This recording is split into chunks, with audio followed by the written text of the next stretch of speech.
This is Pet Life Radio. Let's talk pets. Welcome to Animal Rights on Pet Life Radio. This is your host, Tim Link. I'm so glad you joined us today. We have a really cool guest, cool book, cool topic, heartfelt topic, and just one of the most interesting books that I've seen and come across my desk for quite a while. So we're going to talk to author Sara Bader and talk to her about her latest book, The Book of Pet Love and Loss, Words of Comfort and Wisdom from Remarkable People.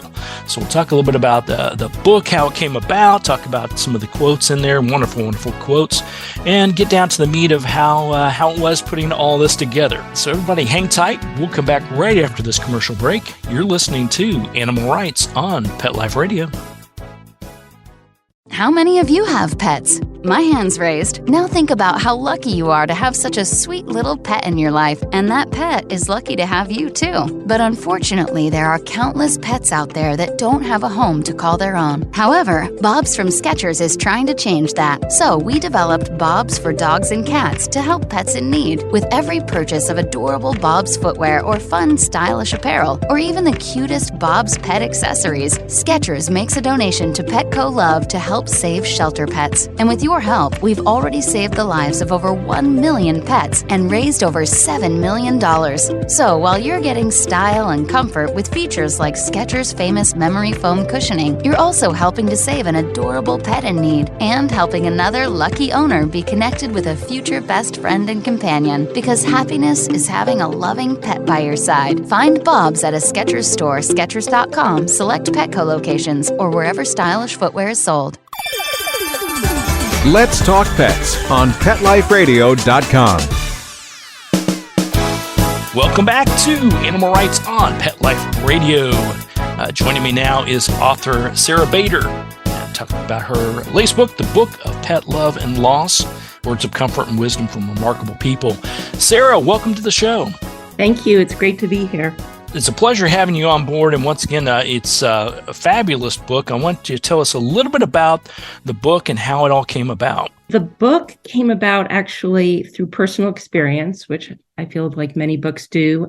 I lost my cat in 2012, and I had been prepared for her passing because she had been sick for some time, but I was absolutely wrecked after she died, and I was really surprised by how leveled I was. And I looked for something that I could read that would help me at the time.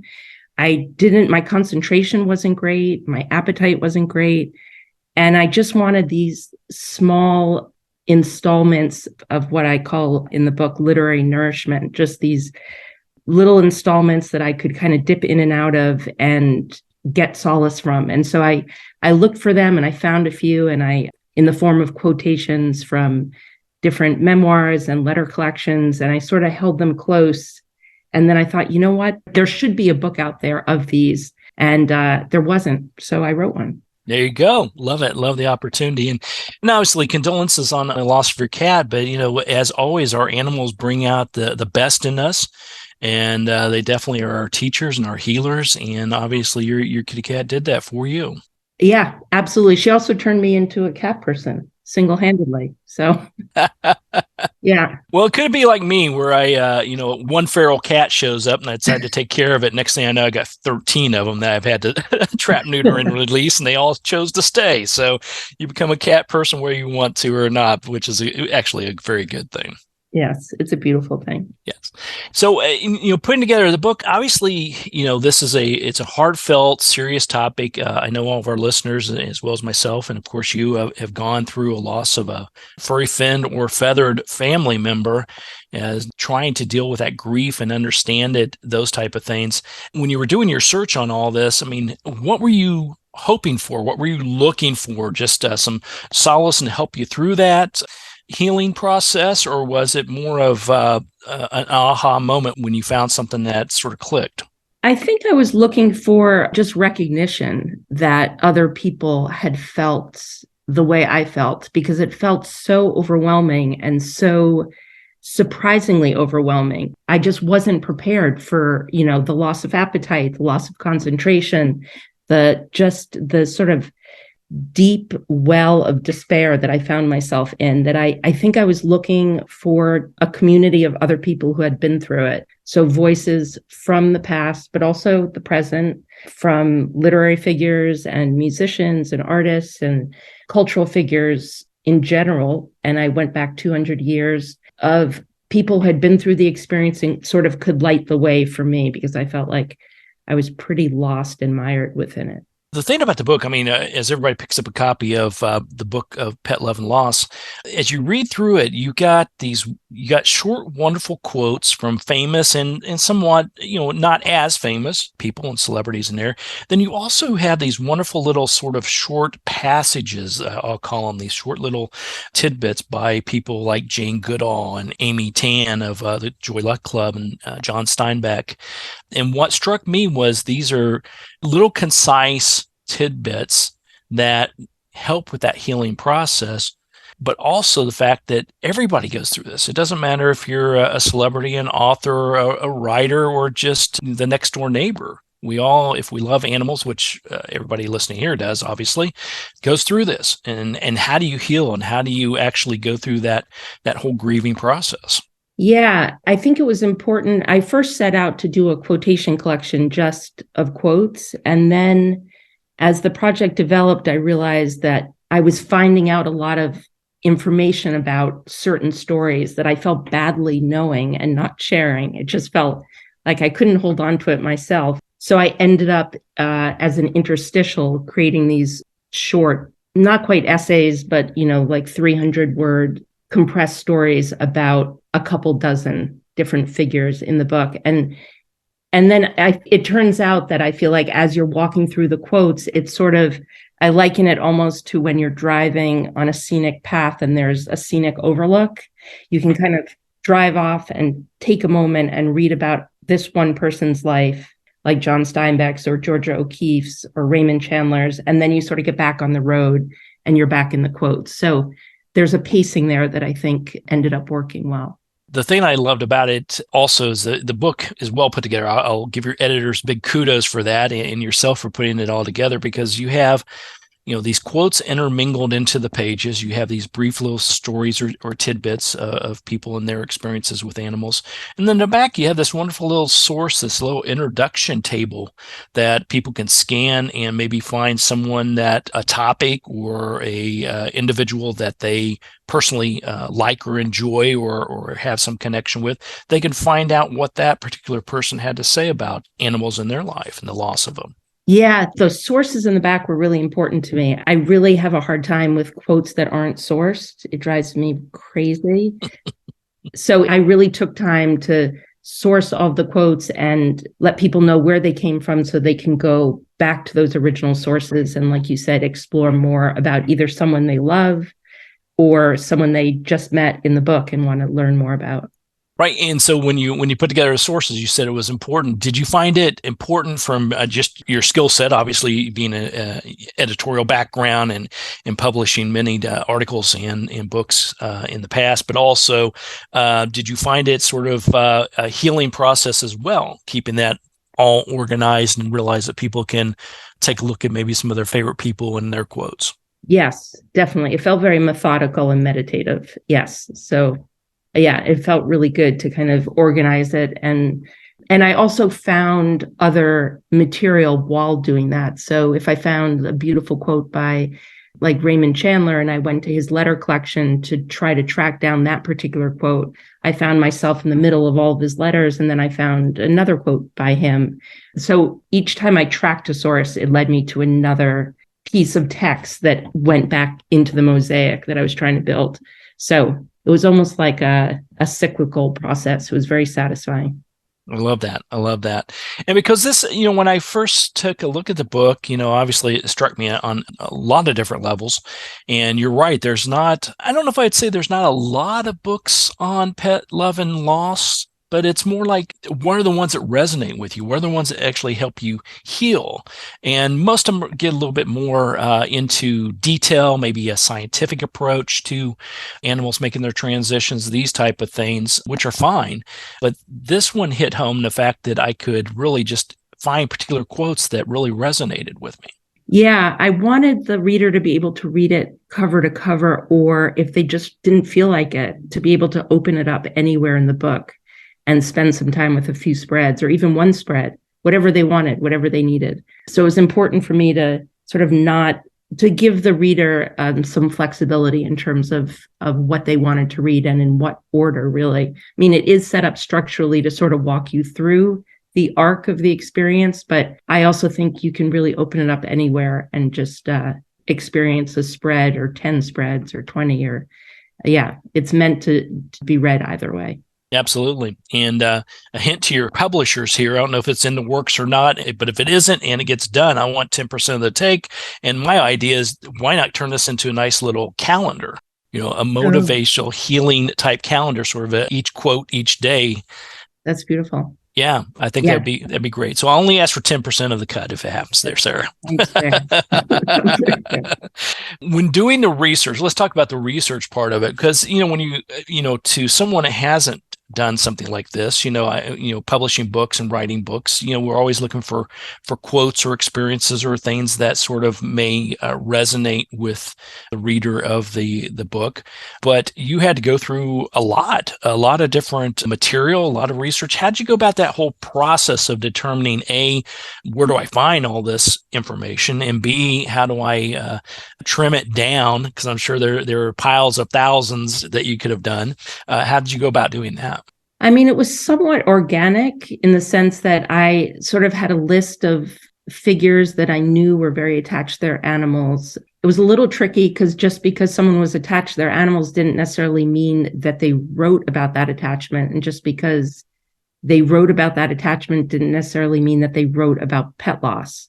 So sort of finding that sweet spot where it's somebody that is a cultural figure, either past or present, who has an attachment to an animal companion, who took the time to either write about it or to talk about it, and then moved into the conversation about pet loss.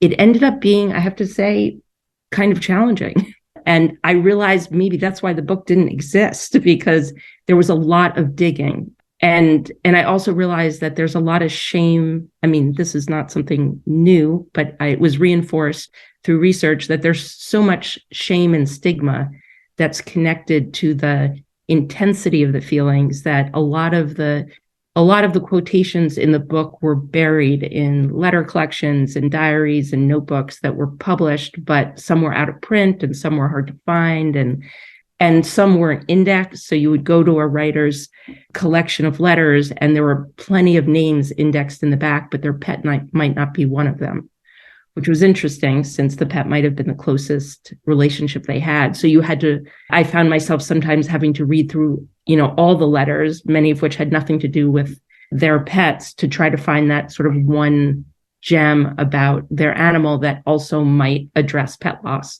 So it was very specific, the search. I have to say, I'm a real tried and true researcher. I really love the process. So for me, it was like a total treasure hunt. I love that. Well, it is a personal experience, that you go through that whole healing process of the loss of an animal and understand it. I work with clients on a daily basis that handle, how do you deal with your grief of losing an animal in your life? And it's different for each person. But as humans, I know we tend to doubt ourselves, beat ourselves up over it. Did I do enough? Did I not do enough? Did I do it too soon? Did I not do it too soon? And so that's all part of that healing process. And it sounds like by you doing what you love doing and are very skilled at doing, this helped with that process. Definitely. Yeah, it was very therapeutic to write. Absolutely. I felt like even when it was challenging and I was looking for something that was hard to find and it took me a while to find it, it was so rewarding when I did. And the entire process, research to me is like almost like scuba diving. I love going down there and looking. Ooh, look what I found. Ooh, look at that fish. Look at that fish. Exactly. Bringing it up to the surface and putting it in the boat. Yep. I love it. I mean, not the fish, but like so right. whatever. I understand. Was there a particular person that you did a quote, you did research on, you found the quote or found the brief story that they shared about their animals? Was someone that was a surprise that you didn't know they were that much of an animal lover or that a particular animal had touched their life at such a deep impact? That's an interesting question. I mean, I feel like there were a lot of surprises. A lot of the surprises came in the form of not necessarily knowing, like, I didn't have a background. I hadn't spent a lot of time with Raymond Chandler's work. I didn't know him as a person that well until I started working on this book. And his writings about his very imperious, very bossy cat, Taki, are some of the most lyrical, funny, entertaining writings about animals in general, but also about pet loss.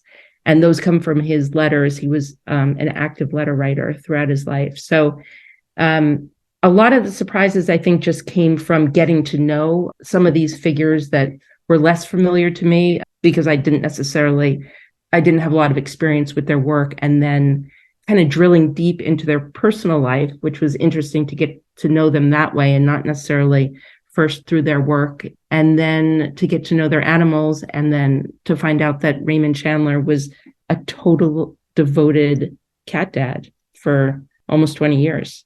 But there were other, like Helen Keller. I knew that animals played a part in her life. She writes so beautifully about what those relationships felt like to her. So I feel like there were these lovely, beautiful surprises almost everywhere.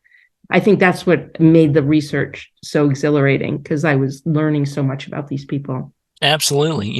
Animals are a common denominator is what I find, as you may meet someone, it could be a celebrity or could not be, but you meet someone and you look for commonalities that you have, and there's some things that usually pop up like, do you have children, or what neighborhood, or where did you grow up at, all these things. But animals always seem to tick the biggest box, because boy, if you find someone that has an animal or used to have one or loves animals, you've got a bond automatically.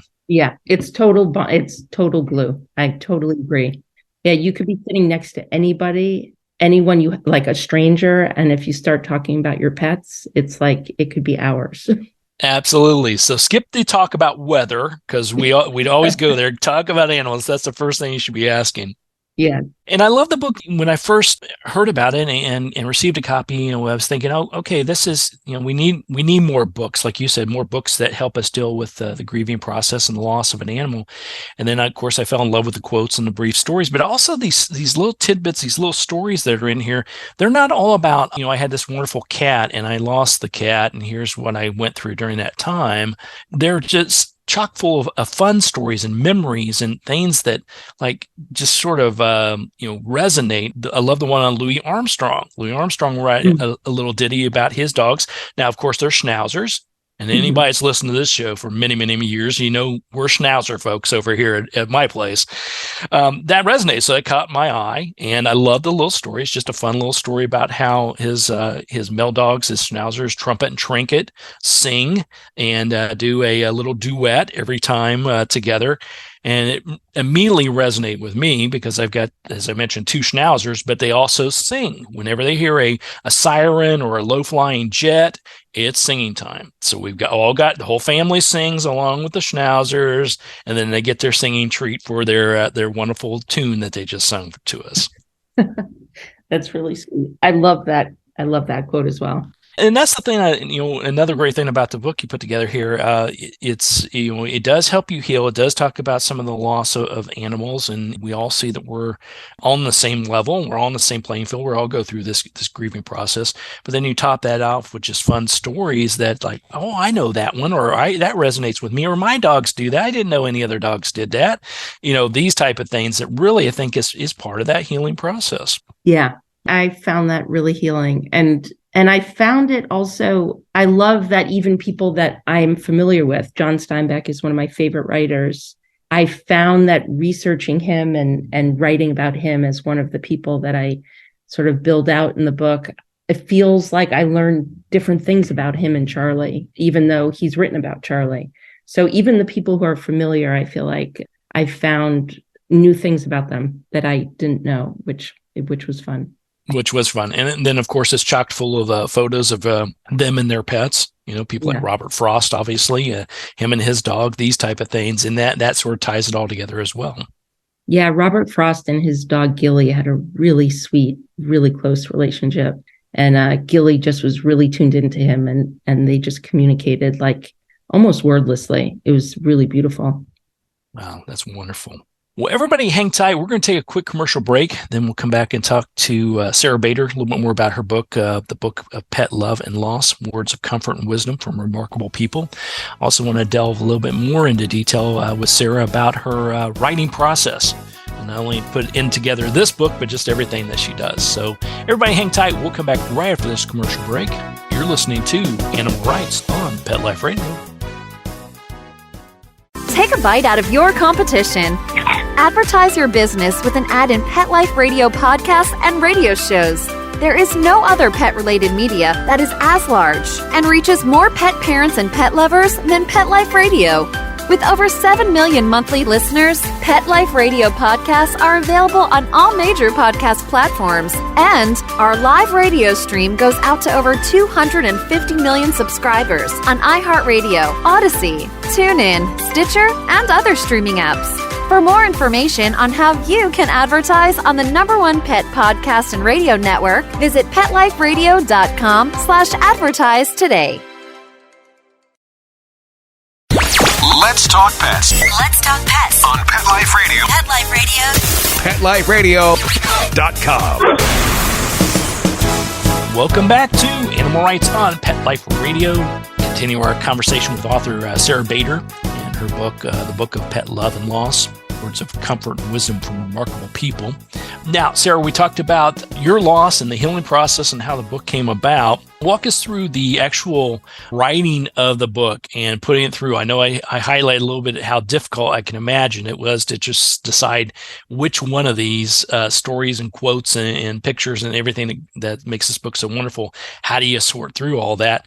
But how is that process from the time you thought, hey, I need to do this because this is something that I think other people will enjoy and help them with their healing?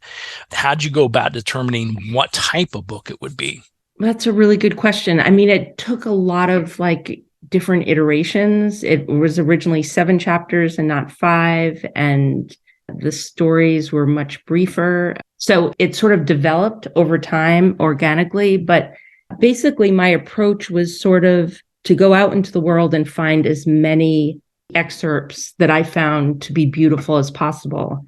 And I don't know if this is too logistical, but I will just go for it and say I put them all in a spreadsheet and organized them by theme. So I had a sense of, the whole first part of the book is really about pet love. I didn't want the book to be just this kind of sad book about pet loss. So it was really important for me to spend a lot of time with the joy of the bond and the connections. So that was part of the research. I put all the quotes and excerpts I could find about pet love or loss in a massive spreadsheet and organized them all by theme. And then I started to kind of synthesize those themes and refine them. And it was 7 chapters originally, and then I refined it to 5 chapters. And I mean, it was just almost very Luddite in the sense that I wrote out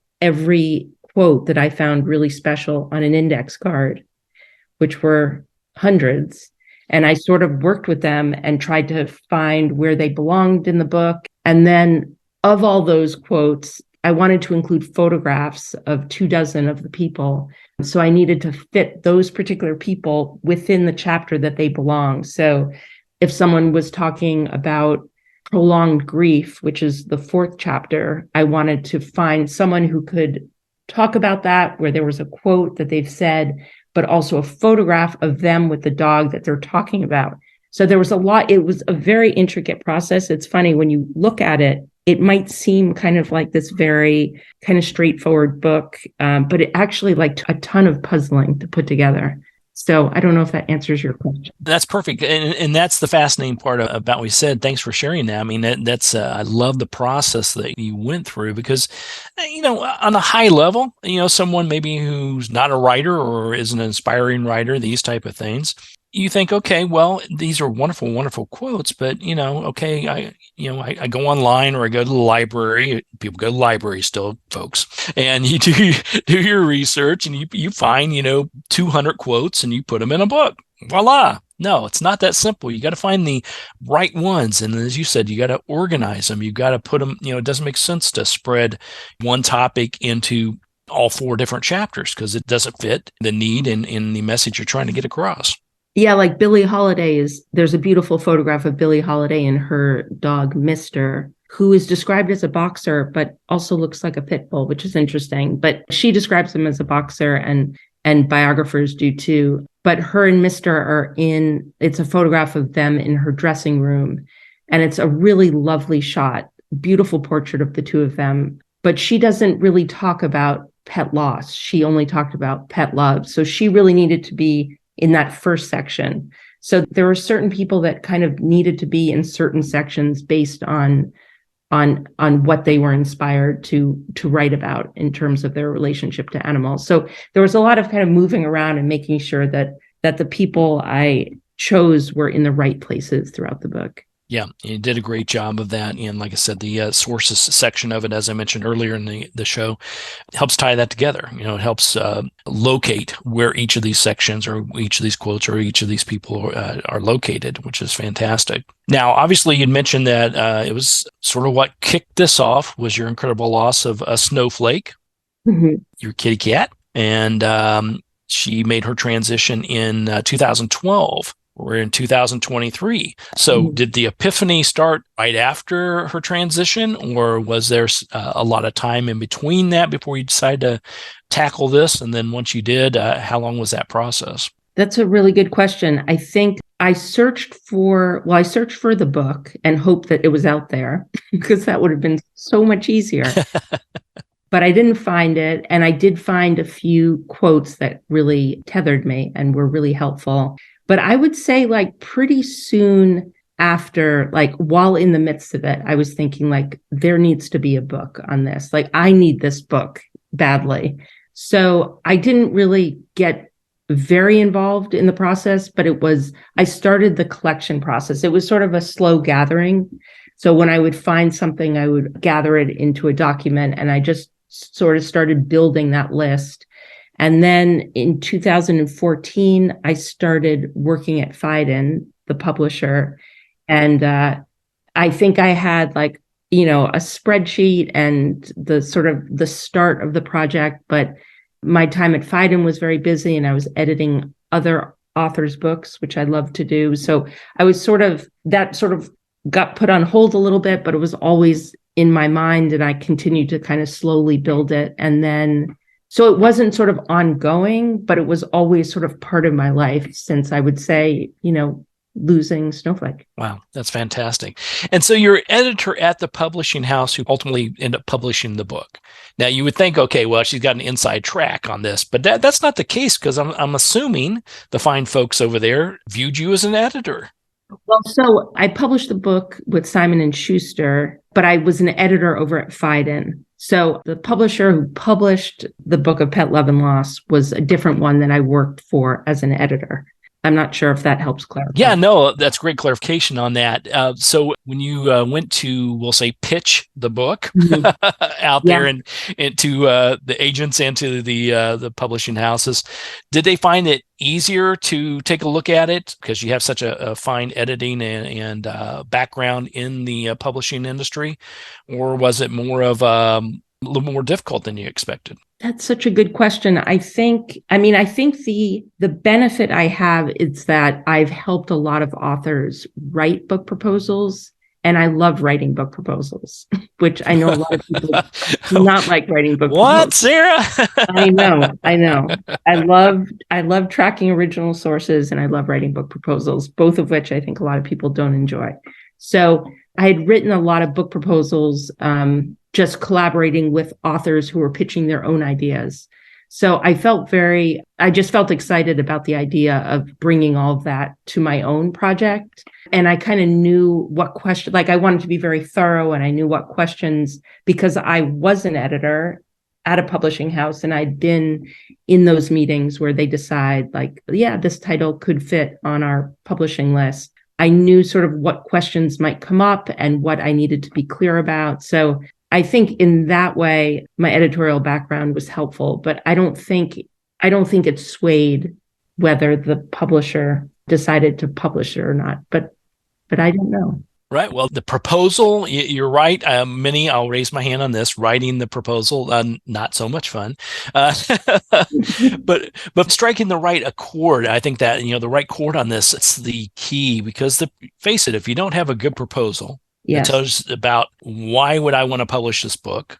What Yes. makes it different? How's the competition out there? Who is this person that's trying to pitch me this book? If you don't have all your ducks in a row in that proposal, then you don't even get a thank you letter anymore. You just, it sort of disappears into the ether. So you've got to have a solid book proposal.